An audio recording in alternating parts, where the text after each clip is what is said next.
The psychology of money इस किताब में यह बताया गया है कि पैसा कमाने के लिए आपका बहुत स्मार्ट होना जरूरी नहीं है, बल्कि इसके लिए आपका अपना व्यवहार ही ज्यादातर जिम्मेदार होता है।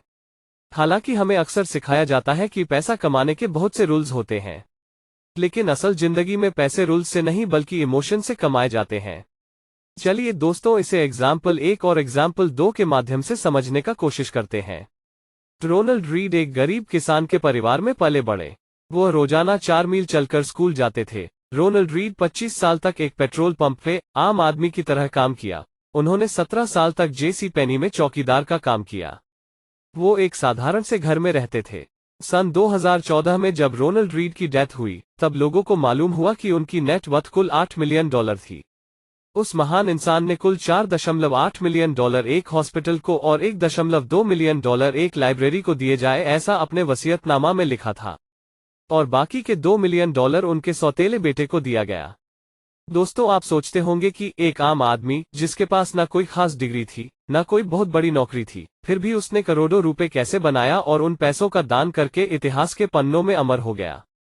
रिचर्ड फस्कोन, जिसके पास दुनिया के सबसे बड़े कॉलेज और एजुकेशनल इंस्टीट्यूट से MBA की डिग्री थी, 2000 के मध्य में उन्होंने अपनी 18,000 वर्ग फुट की हवेली का विस्तार करने के लिए भारी उधार लिया।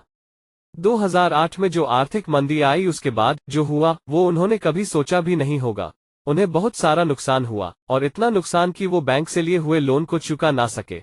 अंत में उन्होंने खुद को दिवालिया घोषित कर दिया। दोस्तों, सवाल ये है कि कैसे एक आम आदमी करोड़पति बन गया और एक तरफ एक करोड़पति खुद को दिवालिया घोषित कर दिया। चलिए समझते हैं। रोनाल्ड जेम्स रीड अपनी कमाई का एक हिस्सा निवेश किया करते थे। उन्होंने जो लंबे समय तक निवेश किया था, कंपाउंडिंग के लाभ से वो रकम कई गुना ज्यादा हो चुका था। वो बहुत ही सोच समझ के पैसे खर्च करते थे। जबकि रिचर्ड फस्कोन उनकी कमाई का बहुत बड़ा हिस्सा 18,000 वर्ग फुट की हवेली का विस्तार करने में खर्च कर दिए थे। उन्होंने 2008 में जो आर्थिक मंदी आई उसका अंदाजा भी नहीं लगा पाए। अंत में उन्होंने खुद को दिवालिया घोषित कर दिया। दोस्तों, पैसा कमाना और उसे बचाना एक कला है, इसलिए हमें पैसों का बहुत सोच समझकर खर्च और इन्वेस्ट करना चाहिए। उम्मीद है आपको ये वीडियो पसंद आया होगा। मिलते हैं नेक्स्ट वीडियो में।